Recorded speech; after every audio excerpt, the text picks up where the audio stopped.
This is all online. If you just put the myo circuit into Google or wherever, the website is free, it comes right up, it tells you all of the things. She describes this circuit as a 90-minute circuit, where you're doing a moving position for 30 minutes, another moving position for 30 minutes, and then a resting position for 30 minutes.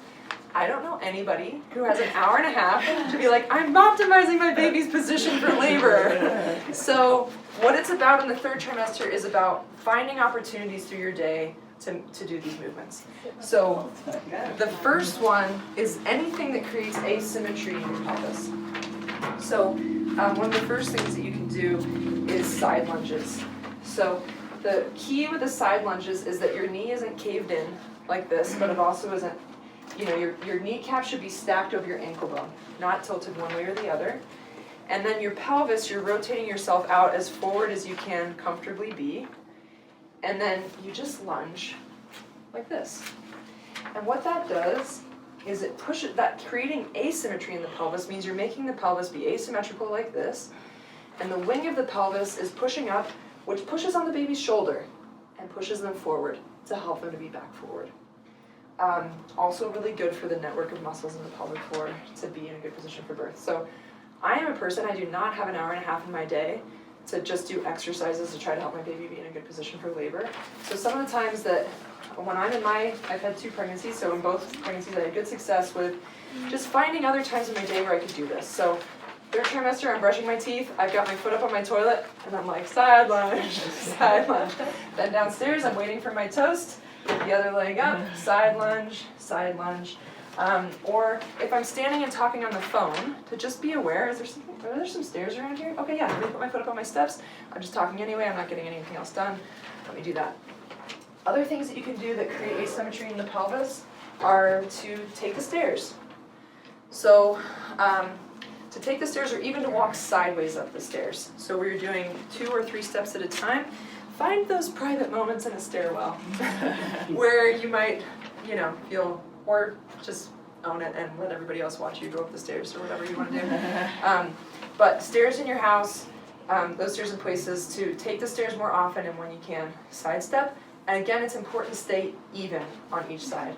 So if you've got 1 flight of stairs, you do 1 on the left leg, then the next flight is the right, or you go halfway up your stairs to the left and turn around and go to the right. So if you're carrying laundry up, just take that it's just 1 pivot, you're going up the stairs anyway, and you just sidestep all the way up. And then flip and try to keep it even. Another thing that they suggest, this is one that you can do it in the 3rd trimester. I'd say this one is maybe a little bit more specific for labor. She calls it curb walking. It's where you have 1 foot up on the curb and 1 foot down in the gutter where you're walking on the street. And to walk like that personally really hurts me when I'm fully pregnant. It doesn't feel good. I feel really jarred by it where I'm like, boom. You know, my whole body's like, ow. But in labor, if you're trying to turn the baby, if you're starting to notice some signs of like back labor, is a sign that the baby's face up. That means you're feeling the contraction more in your back than you are up front. Or if your contractions are having a double peak, that means the contraction comes up, it hits the peak, it starts to come down, but instead of going all the way away, another peak starts right away. That's a sign that the uterus is trying to rotate the baby. And it's a lot easier to rotate the baby in early labor when you're less tired, and when their head is not nearly as deeply engaged. They're a lot more mobile up here where they're just floating in water, as opposed to where they're really deep down and the bones are around a lot of their head and they're in a much tighter space. So these are things that we recommend in the 3rd trimester and also in early labor.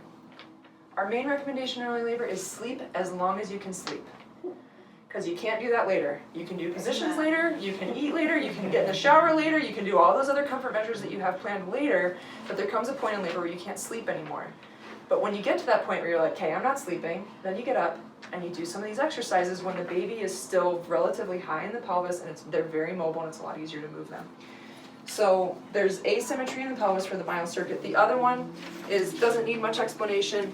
It's just forward leaning cat-cow, right? So bending the pelvis both ways. For me, when I'm doing that in my 3rd trimester, I just do that when I wake up in the morning and I do it before bed. I don't have a lot of time to spend in that position since having a toddler. But, you know, you just find those quiet moments where even just a little bit, even a few minutes a day can help. So if you're doing things like the myo circuit exercises in those last few weeks of pregnancy, but the baby is in perfect position and alignment, will these encourage it out of that good position? No, Okay, so just no harm if Exactly. baby's in optimal position. Yeah. You could still do it and be fine. It's not Yeah, gonna- and we very much see these positions as, in my mind, I put them in the category of these things can't hurt, they might help, they might not do a thing, but they're worth a shot. Right. And so we want to be really clear that these are things that aren't causative, meaning it doesn't mean if you do these exercises, your baby will be in the optimal, most easy position for labor. It also doesn't mean if you don't do these exercises, your baby will not be in a good position. There's a correlation. It means that by doing these things, you're increasing the likelihood that baby would be in a comfortable, easy fit for labor. Then the last position for the mile circuit is a resting position that most of us are doing intuitively in pregnancy because it's one of the only comfortable ways to rest in a bed. It's where you're laying on your side in the bed, you've got a couple pillows in front of you. You bring your top knee up as high as you can get it, and then you rotate your shoulders down onto the bed. Most of us end up resting that way because it's one of the only comfortable resting positions. So yeah, when you're running like that, you can be like, I'm working on a good labor. I'm busy. Okay, Also keeping that leg up so that it doesn't Yeah. collapse the pelvis. that's too. the hard part, and also like not having it rest down, but that you really have it up and flexed as high as you can get it On a pillow. with some good height in front of you rather than caved in this way.